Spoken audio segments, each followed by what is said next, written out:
Hi everybody, Gary B here from BikeRadar.com. I'm at Seattle 2009 and we're in the Rocky Mountain Bicycles booth. I'm talking to Joanne Hughes, who's R&D lead engineer, and she's going to show us a bit about the new full suspension 29er. So Joanne, thank you for meeting with us.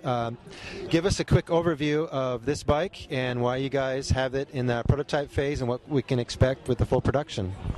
Thank you, Gary. This is our first full suspension 29er. It came out immediately after last year's success of the Rocky Mountain altitude. So it was an easy and quick design change to update it to a full suspension 29er. The big thing when you're redesigning a bike for a 29er is you're obviously making a bigger frame to accommodate the larger wheels. And so the big thing to watch out for is stiffness as well as geometry. So as you can see on the front end here, we kept a very short head tube with an internal headset, and that allowed us to keep the front end very low as well as the straight handlebars. And because it's tapered from 1 1/8 to 1 1/2, we actually were able to make the down tube very wide here, which increases the stiffness of the bike.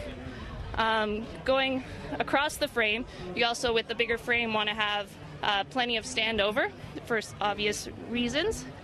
And basically the whole rear end, the suspension is identical to the 26er altitude, but we were able to tweak the design and perfect the design due to the learning we did from the 26-inch model. It has the direct mount front derailleur, which allowed us to go rectangular and stronger with the seat tube. And another big thing when you're redesigning for a 29er is actually the chain stays and being able to clear the crank and reach all the way back to the rear wheel. So it's basically the same design overall as the altitude, and it's a great ride. Now I heard that this is going to be available sometime in the fall.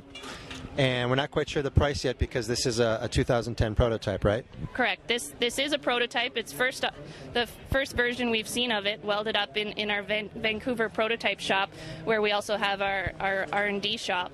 And yes, it will be available later on in the year.